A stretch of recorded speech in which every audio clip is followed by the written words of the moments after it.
दोस्ता खुश है नारी सोरा मीरा खां चौका भावर घोरी मस्जिद मिस्तो महफला करनो इलाका गाड़ी जी मियां कौरा एदा मुकद्दम अदरक मुकद्दम शमसुलक है मरशान वादे जामिल खान लश्कर होता का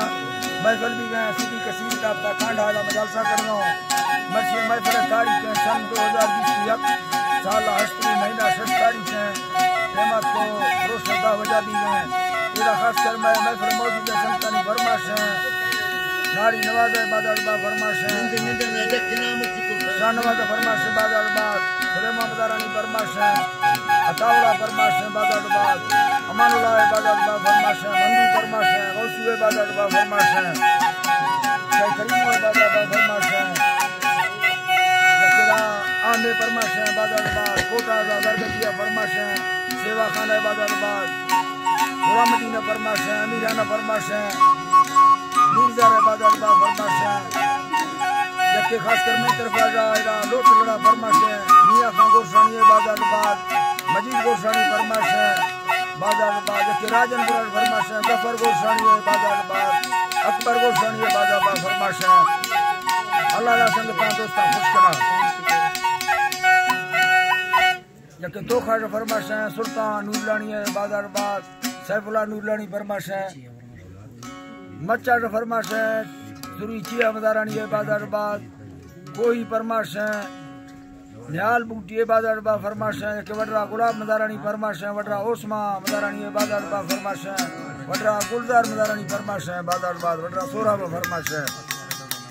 दौरान बादरबा फरमाश है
Fatani Kamana Devango Buna Rafata